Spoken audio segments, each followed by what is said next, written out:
Okay.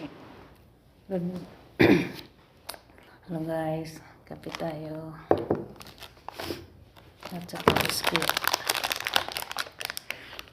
Mamaya naman mag-continue mag-linis. Gutom na gutom na. Walang dinner. Umuwi kami dito, walang walang pagkain. Kaya nakita ko ng biscuit sa repa. Ito na lang. Breakfast tayo. Eh.